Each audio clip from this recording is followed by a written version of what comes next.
Halo semua, kembali lagi dengan gue Henov di Mobile Gaming Theory. Ya, kali ini kita akan ngebahas tentang Call of Duty Mobile kembali karena ada update ulang tahun ya. Jadi udah setahun ya, apa namanya, Call of Duty Mobile menemani hari-hari kita, teman-teman.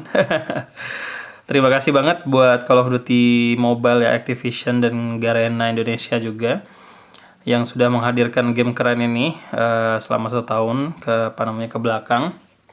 Ya, ada banyak lah ya harapan-harapan di masa yang akan datang. Mudah-mudahan bisa makin seru lagi gamenya, terus makin rame gitu ya.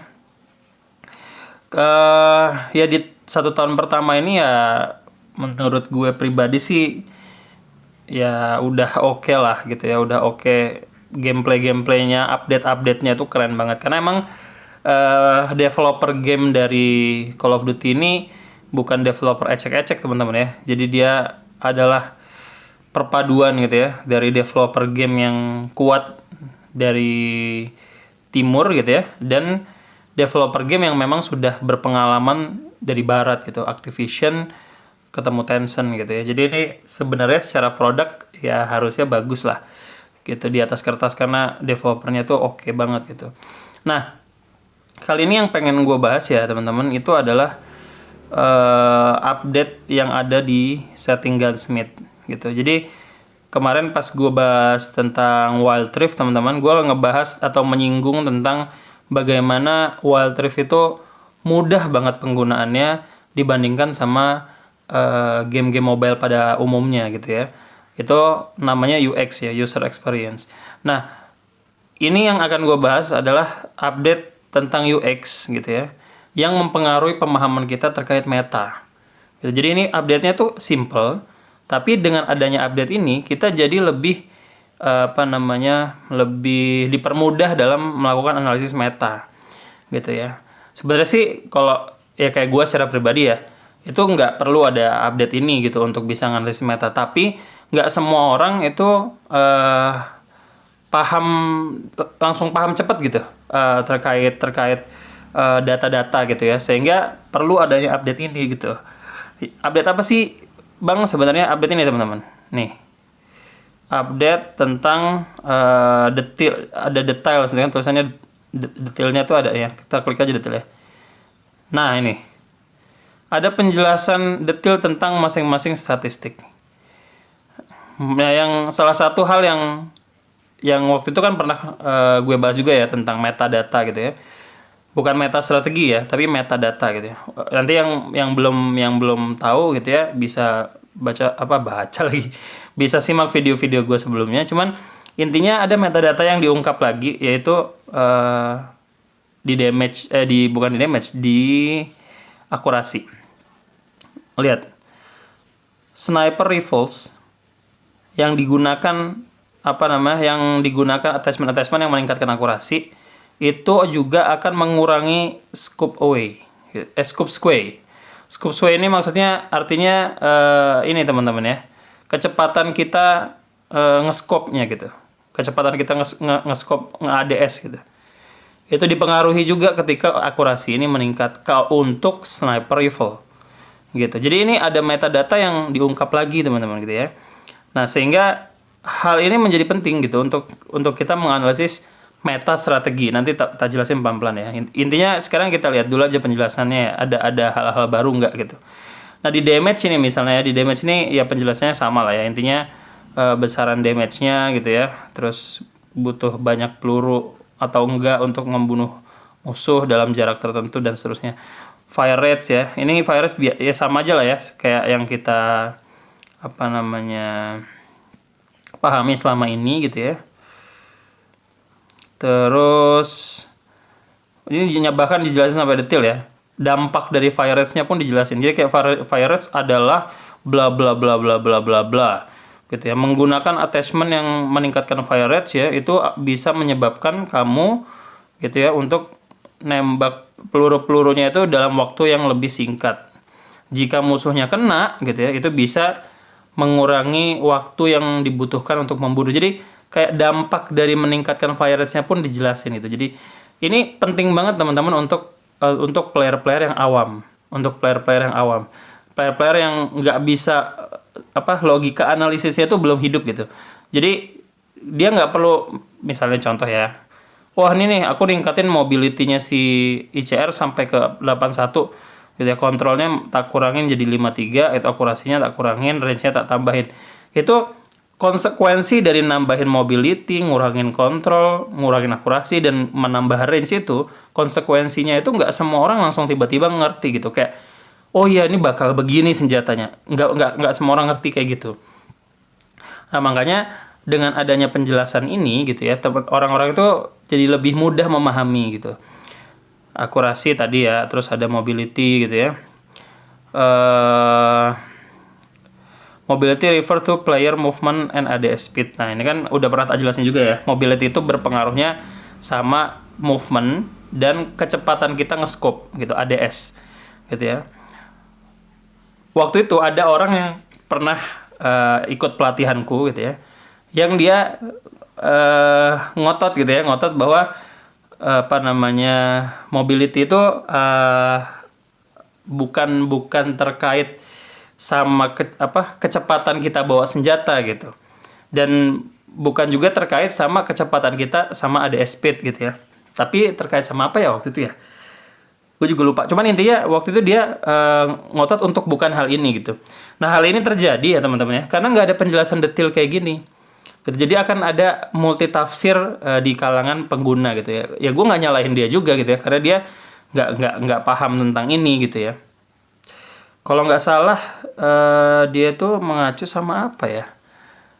Kecepatan lari sama, oh iya dia mengacu sama movement player ketika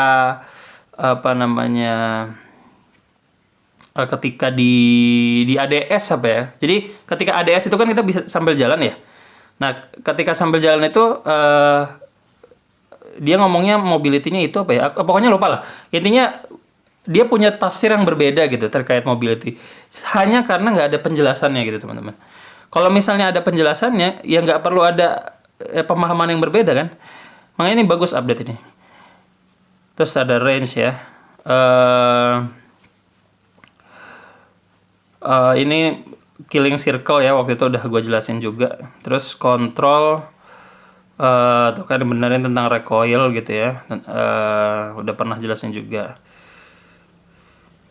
Nah ini juga ada penjelasan-penjelasan yang umum ya tentang istilah-istilah gitu ya. Ini menarik.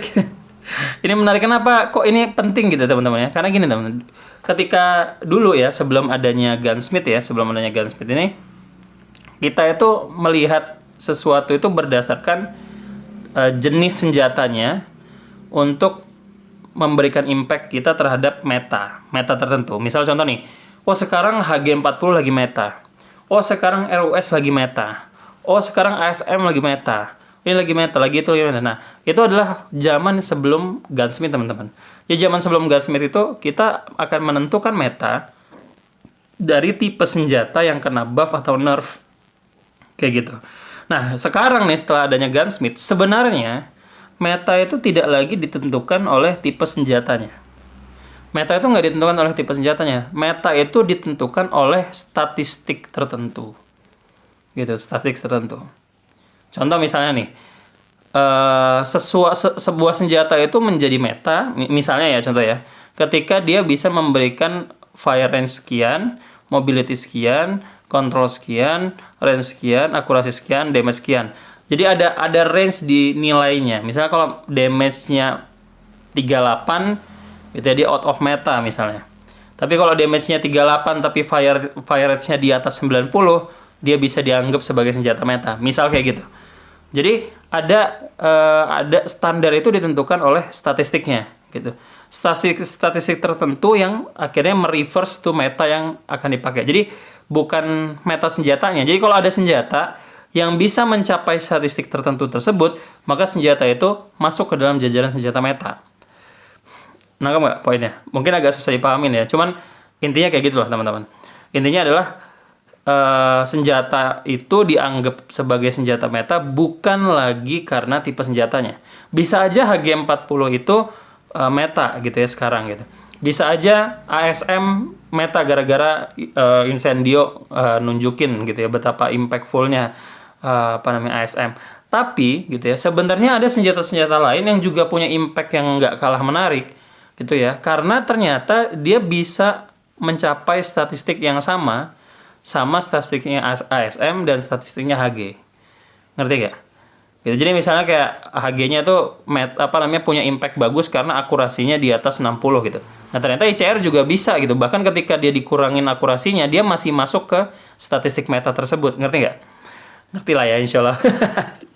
Gitulah teman-teman ya. Jadi ini makanya menurut gue secara pribadi, update terpenting dari update kali ini ya, dari fitur-fitur yang diupdate kali ini itu sebenarnya adalah fitur mendetilkan ini gitu. Sehingga orang-orang yang pengen belajar menganalisis, pengen belajar menganalisis meta, membaca meta, itu jadi lebih terbantu jauh gitu. Terbantu jauh oleh penjelasan-penjelasan ini gitu ya. Apakah sebenarnya meta yang ada di tim dia tuh pengen meningkatkan damage gitu ya, atau misalnya metanya dia meta yang penting fire rate teman-teman misalnya gitu ya. Itu terserah juga gitu. Atau yang penting akurasinya bagus gitu ya. Nanti dia mainnya main jarak misalnya gitu. Dan seterusnya lah. Intinya akan ada statistik tertentu yang akhirnya mengacu sama senjata yang akhirnya jadi meta. Nah, contoh real dari ini semua adalah zaman dulu ya. Zaman dulu itu artinya ketika Call of Duty Mobile rilis awal-awal gitu ya. Senjata meta itu adalah senjata yang ya sebenarnya secara statistik juga dilihat zaman dulu. Yang secara statistik fire rate-nya bagus. Ya kalau zaman dulu tuh kalau udah ada senjata fire rate-nya bagus, ya itu hampir pasti dia meta. Gitu. Nah, seiring berjalannya waktu, fire rates doang nggak cukup gitu. Senjata-senjata itu mulai banyak yang keluar yang bagus-bagus juga, yang mana ketika dia walaupun kalah fire rates gitu ya, tapi kalau misalnya statistiknya yang lain itu mendukung, ya dia bisa jadi meta juga. Nah, itu artinya gitu ya, tiap update patch itu ada perubahan statistik yang menentukan senjata tersebut meta atau enggak. Nah, disitulah biasanya tim-tim yang punya analis akan menganalisis kira-kira di patch yang sekarang itu metanya itu statistik berapa gitu. Nah, kalau misalnya statistik berapanya itu udah ketahuan, maka nanti akan ketahuan senjata-senjata yang sanggup memasuki nilai statistik tertentu gitu. Nanti dia baru akan milih senjata apa yang paling oke gitu ya. Nah, sisanya udah terkait skill lah. Itu intinya untuk drafting aja.